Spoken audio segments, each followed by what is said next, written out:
The true profession of man is to find his way to himself. Some of us think holding on makes us strong, but sometimes it is letting go. If you hate a person, you hate something in him that is part of yourself. What isn't part of ourselves doesn't disturb us.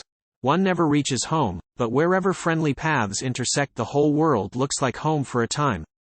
To be able to find joy in another's joy, that is the secret of happiness. If I know what love is, it is because of you. All the knowledge I possess everyone else can acquire, but my heart is all my own. There is no escape. You can't be a vagabond and an artist and still be a solid citizen, a wholesome, upstanding man. You want to get drunk, so you have to accept the hangover. You say yes to the sunlight and pure fantasies, so you have to say yes to the filth and the nausea. Everything is within you, gold and mud, happiness and pain, the laughter of childhood and the apprehension of death. It is not our purpose to become each other, it is to recognize each other, to learn to see the other and honor him for what he is. The greatest wealth is to live content with little. We are sun and moon, dear friend. We are sea and land. It is not our purpose to become each other, it is to recognize each other, to learn to see the other and honor him for what he is. Each the other's opposite and complement. I have been and still am a seeker, but I have ceased to question stars and books. I have begun to listen to the teachings my blood whispers to me. The only reality is the one we experience in this moment. Everything else is a projection or a memory. If you want to learn something, read about it.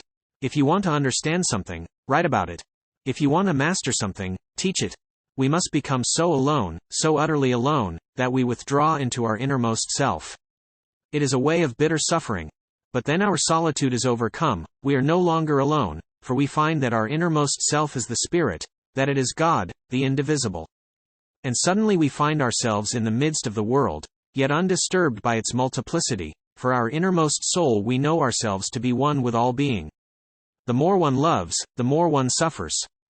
Man is not merely a conservative organism that tries to maintain the status quo, but an inherently forward-looking creature that yearns for transcendence.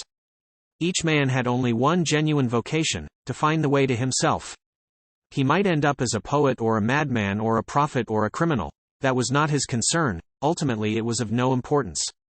His task was to discover his own destiny, not an arbitrary one, and live it out wholly and resolutely within himself.